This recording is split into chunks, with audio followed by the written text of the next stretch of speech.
S ಕೊನೆಗೂ ಕಾಂಗ್ರೆಸ್ನ 4ನೇ ಪಟ್ಟಿ ರಿಲೀಸ್ ಆಗಿದೆ. ಈಗ 3ನೇ ಬಾರಿಗೆ ಅಜಯ್ ರೈಗೆ ಟಿಕೆಟ್ ಅನ್ನ ಕಾಂಗ್ರೆಸ್ನಿಂದ ಕೊಡಲಾಗಿರುವಂತದ್ದು. ಇದನ್ನ ಗಮನಿಸ್ತಾ ಇದ್ರೆ ಈಗ ಮೋದಿ ಅವರನ್ನ ಫೇಸ್ ಮಾಡೋದಕ್ಕೆ ಅಜಯ್ ರೈ ಅವರು ರೆಡಿ ಆಗಿದ್ದಾರಾ ಎಂಬ ಪ್ರಶ್ನೆ. ಇದು 3ನೇ ಬಾರಿಗೆ ಮೋದಿ ಅವರ ಆಪೋಸಿಟ್ ಕ್ಯಾಂಡಿಡೇಟ್ ಆಗಿ ಇವರು ನಿಂತ್ಕೊಳ್ತಾ ಇರುವಂತದ್ದು. ಕೊನೆಗೂ ಸಾಕಷ್ಟು ಕುತೂಹಲ ಮೂಡಿಸಿದಂತಹ ಕಾಂಗ್ರೆಸ್ನ 4ನೇ ಪಟ್ಟಿ ಇವತ್ತು ರಿಲೀಸ್ ಆಗಿದೆ. ಪ್ರಧಾನಿ ನರೇಂದ್ರ ಮೋದಿ ವಿರುದ್ಧ ಅಜಯ್ ರೈಗೆ ಟಿಕೆಟ್ ಅನ್ನ ಕೊಡಲಾಗಿದೆ. ವಾರಣಾಸಿಯಿಂದ ಸ್ಪರ್ಧೆ ಮಾಡ್ತಾ ಇದ್ದಾರೆ ಅಜಯ್ ರೈ.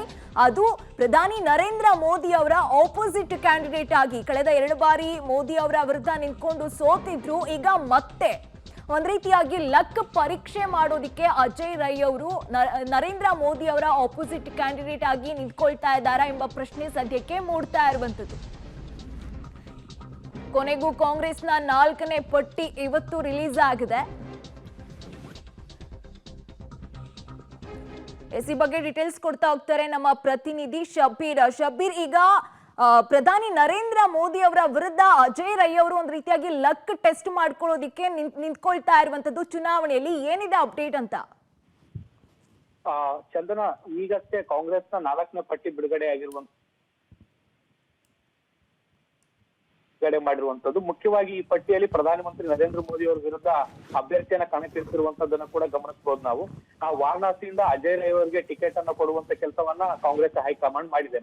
ಇಲ್ಲಿ ಮುಖ್ಯವಾಗಿ ಗಮನಿಸಬೇಕಾದಂತ ವಿಚಾರ ಏನು ಅಂದ್ರೆ, ಅಜಯ್ ರೈ ಹಿಂದೆ 2014 ಮತ್ತೆ 2019ರಲ್ಲಿ 2 ಚುನಾವಣೆಗಳಲ್ಲೂ ಕೂಡ ವಾರಣಾಸಿಯಲ್ಲಿ ಪ್ರಧಾನಮಂತ್ರಿ ನರೇಂದ್ರ ಮೋದಿ ಅವರ ವಿರುದ್ಧ ಸ್ಪರ್ಧೆ ಮಾಡಿ ಸೋತಿದ್ರು.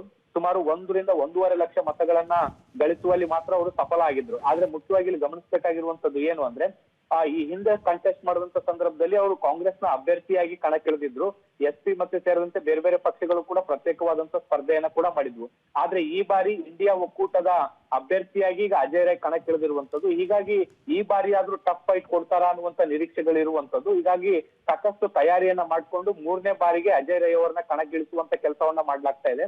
ಅಜಯ್ ರೈ ಉತ್ತರ ಪ್ರದೇಶದ ಕಾಂಗ್ರೆಸ್ ಅಧ್ಯಕ್ಷ ಕೂಡ ಆಗಿರುವಂತದ್ದು. ಹೀಗಾಗಿ ಒಂದ್ ರೀತಿ ಟಫ್ ಫೈಟ್ ಈ ಬಾರಿ ಆದ್ರೂ ಆಗುತ್ತಾ? ಯಾಕೆಂದ್ರೆ ಇಂಡಿಯಾ ಒಕ್ಕೂಟ ವರ್ಸಸ್ NDA ಒಕ್ಕೂಟ ಆಗಿರುವಂತ ಹಿನ್ನೆಲೆಯಲ್ಲಿ ಇಬ್ಬರೇ ಮುಖ್ಯವಾದಂತ ಅಭ್ಯರ್ಥಿಗಳು ಕಣದಲ್ಲಿರ್ತಾರೆ. ಹೀಗಾಗಿ ನೇರ ಫೈಟ್ ಆಗುವಂತ ಹಿನ್ನೆಲೆಯಲ್ಲಿ ಈ ಬಾರಿಯ ಚುನಾವಣೆ ಹೇಗಿರುತ್ತೆ ಅನ್ನುವಂಥದ್ದನ್ನು ಕೂಡ ನಾವು ಕಾದ್ ನೋಡ್ಬೇಕು.